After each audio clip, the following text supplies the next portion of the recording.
Hey, what's up, guys? Welcome to Juice Up. Welcome, guys. We're here talking about how you can juice up, scale up.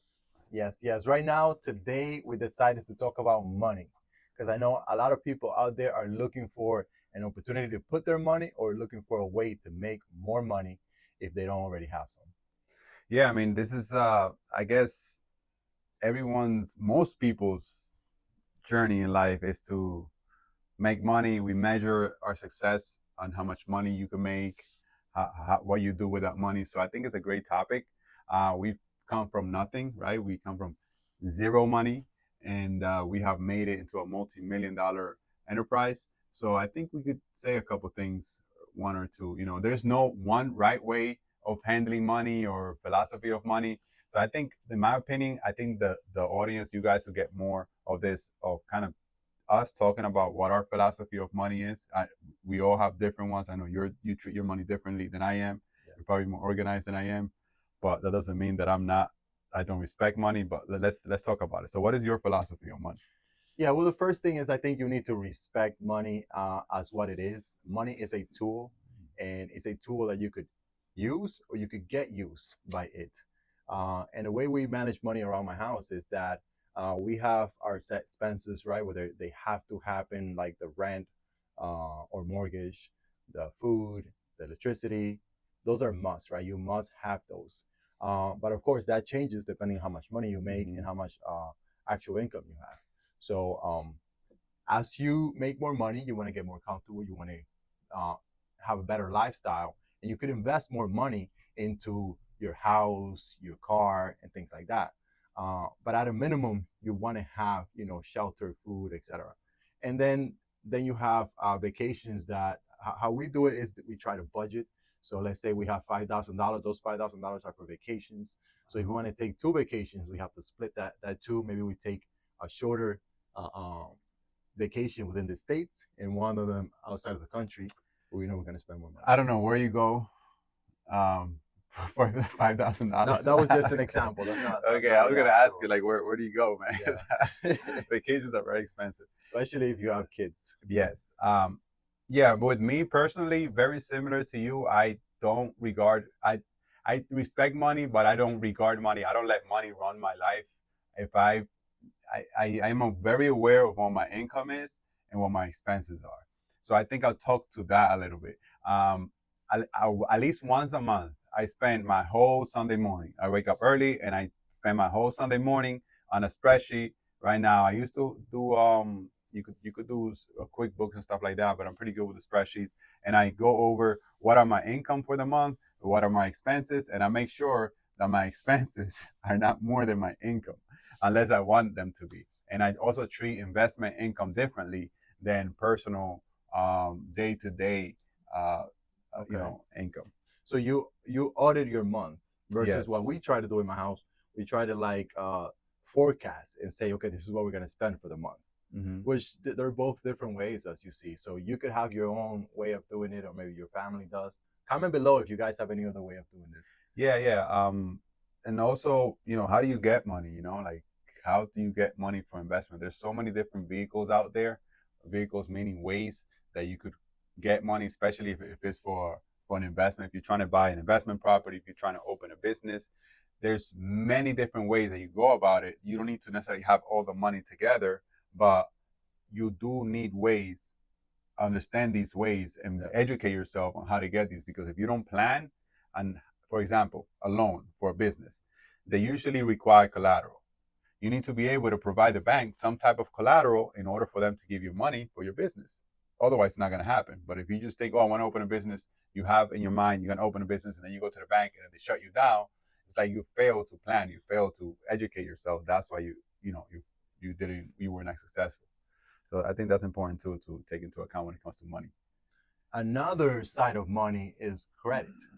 Credit Mm-hmm. is money. A lot of people, are scared of credit, but credit is money. If you have a credit card with $20,000, that means you have at your disposal $20,000.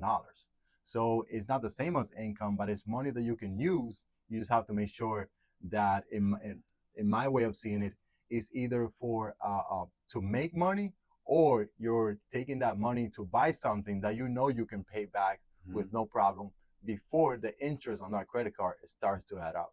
Yeah, in my opinion, and this is like if right, if you use it responsibly, credit cards are some of the best ways to get funding for different things that you're doing if you use it responsibly. Why? Because the credit card companies just give you money for without doing it, without requiring like paperwork. They're unsecure, meaning like that you don't have to collateralize it. You don't have to put things like give them a car or whatever or a house in order for them to give you money. They just give you the money, use it, and they trust you that you're gonna pay it back. So I mean, Yeah.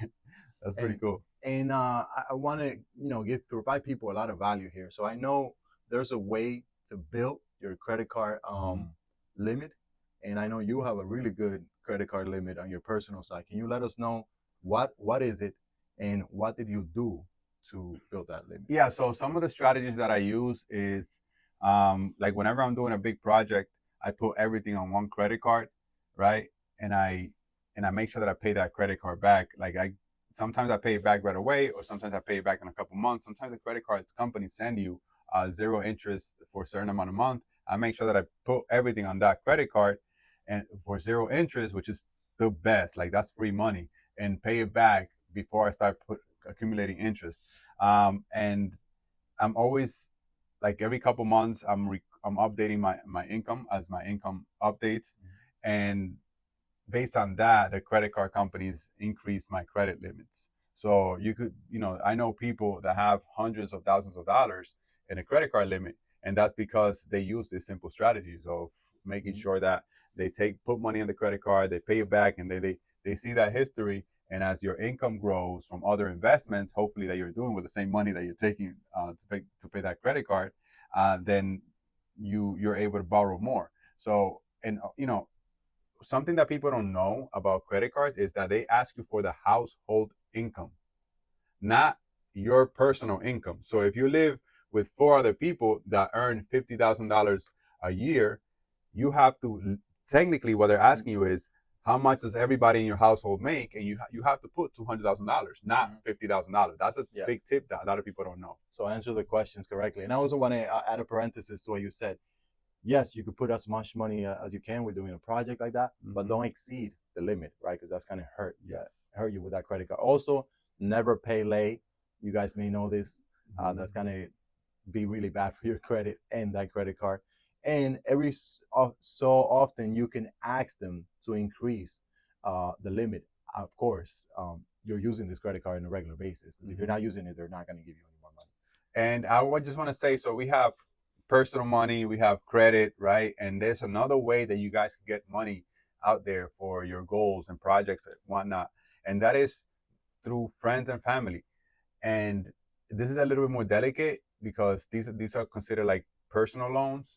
But if you're working on something and you have people that believe in you, you have demonstrated the capacity to do this, and you have the enthusiasm to put this project through, the people that are there with you that know you the best, right? That know that you're a responsible person. The banks don't know that you're responsible. Neither do some credit card companies, but your family does, like your parents or your uncles, etc. If let's say that you need a collateral and you might not have it because you don't own a property, then you need to seek those people that know you.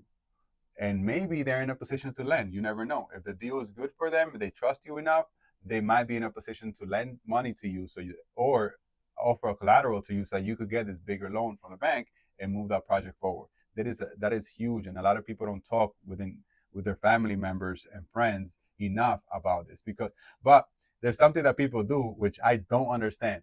Like whenever they're trying to buy things that are not necessarily like an investment, they're more likely to go and ask other people for money as opposed to opening a business or doing an investment move that's going to generate more income. Then they're least likely to go and ask somebody else for money, which I never understood that. But if you guys are in that position, trust me, if you're doing something that's making money, ask. There's people there that's going to be willing to lend. Yeah, guys, if you have any questions about this, please comment below. Or below. any other strategies on getting money, please comment below. Let us know. Let the other readers know what's up. Okay. All right. I will see you guys next week. Don't forget to subscribe and follow us on our social media pages. Have a good day, guys.